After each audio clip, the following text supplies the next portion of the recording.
السلام علیکم ورحمۃ اللہ وبرکاتہ۔ الحمدللہ، ہمیں امید ہے کہ آپ حضرات بخیر و عافیت ہوں گے اور تعلیم الاسلام کے ان سارے سبق کو پڑھ لیا ہوگا جو ہم نے آپ کو آگے پڑھائے تھے۔ الحمدللہ، ہمیں امید ہے کہ آپ کو اچھے سے سمجھ میں بھی آ گئے ہوں گے۔ تعلیم الاسلام کا یہ پہلا حصہ ہے، 7واں صفحہ ہے۔ کل ہم نے یہاں تک پڑھا تھا، آج ہم آگے والا سبق پڑھتے ہیں۔ بہت ہی آسان ہے، لیکن ضروری ہے آپ اینڈ تک دیکھیے تاکہ ساری باتیں آپ کو اچھے سے سمجھ میں آئے۔ انشاءاللہ ساتھ میں آپ کو اردو بھی سمجھ میں آئے گا۔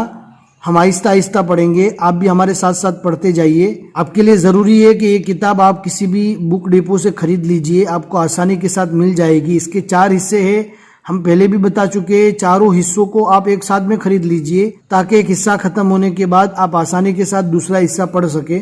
اگر PDF میں چاہیے تو لنک ڈسکرپشن میں مل جائے گی، ضرور چیک کریں۔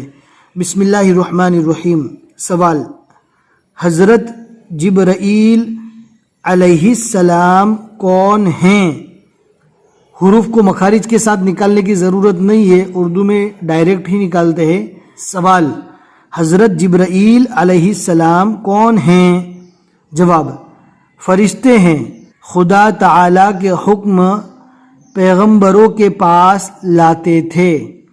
اللہ تعالیٰ کے جو حکم ہوتے تھے وہ پیغمبروں کے پاس لے کر آتے تھے۔ ان فرشتے کا نام حضرت جبرائیل علیہ السلام ہے۔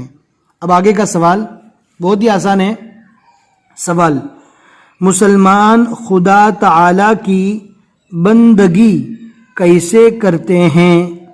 مسلمان اللہ تعالیٰ کی عبادت، بندگی کا معنی ہوتا ہے عبادت، کیسے کرتے ہیں؟ جواب: نماز پڑھتے ہیں، روزے رکھتے ہیں، مال کی زکوٰۃ دیتے ہیں، حج ادا کرتے ہیں۔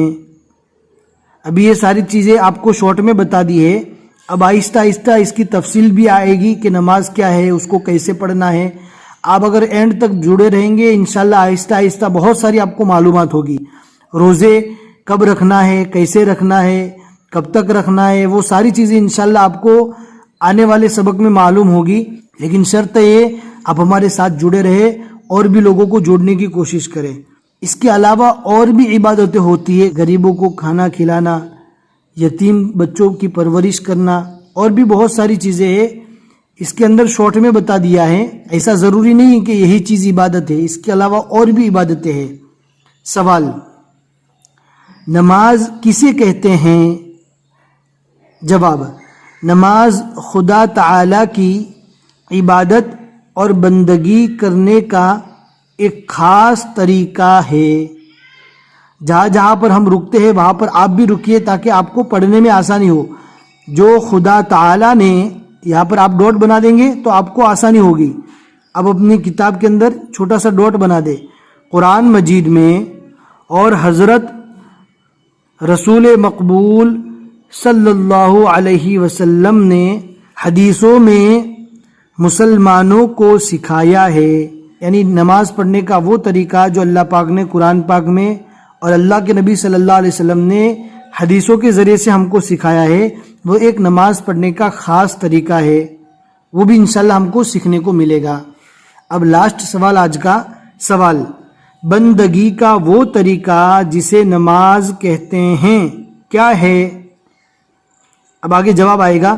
گھر میں یا مسجد میں، عام طور پر مستورات گھر میں اور مسجد میں مرد لوگ جاتے ہیں نماز کے لیے، گھر میں یا مسجد میں خدا تعالی کے سامنے ہاتھ باندھ کر کھڑے ہوتے ہیں اور قرآن شریف پڑھتے ہیں، خدا تعالی کی تعریفیں بیان کرتے ہیں، اس کی بزرگی اور تعظیم کرتے ہیں، اس کے سامنے جھک جاتے ہیں۔ آدمی رکوع میں سجدے میں جھک جاتا ہے اور زمین پر سر رکھ کر اس کی بڑائی اور اپنی عاجزی اور ذلت ظاہر کرتے ہیں۔ اللہ رب العزت کی بڑائی اور ہم اپنے آپ کی عاجزی اور ہم اپنے آپ کو ذلیل سمجھتے ہوئے اللہ کے سامنے سجدہ کرتے ہیں اور قرآن پاک پڑھتے ہیں، اللہ کی تعریف کرتے ہیں، اللہ کے سامنے جھکتے ہیں، ہاتھ باندھ کر اللہ کے سامنے کھڑے ہوتے ہیں۔ یہ نماز کے پڑھنے کا طریقہ ہے۔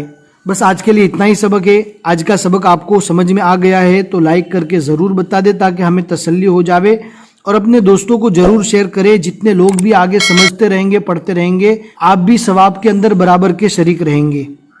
پھر ملیں گے انشاءاللہ اگلے سبق میں. اس سبق کو یاد کر لیجئے. السلام علیکم ورحمۃ اللہ وبرکاتہ.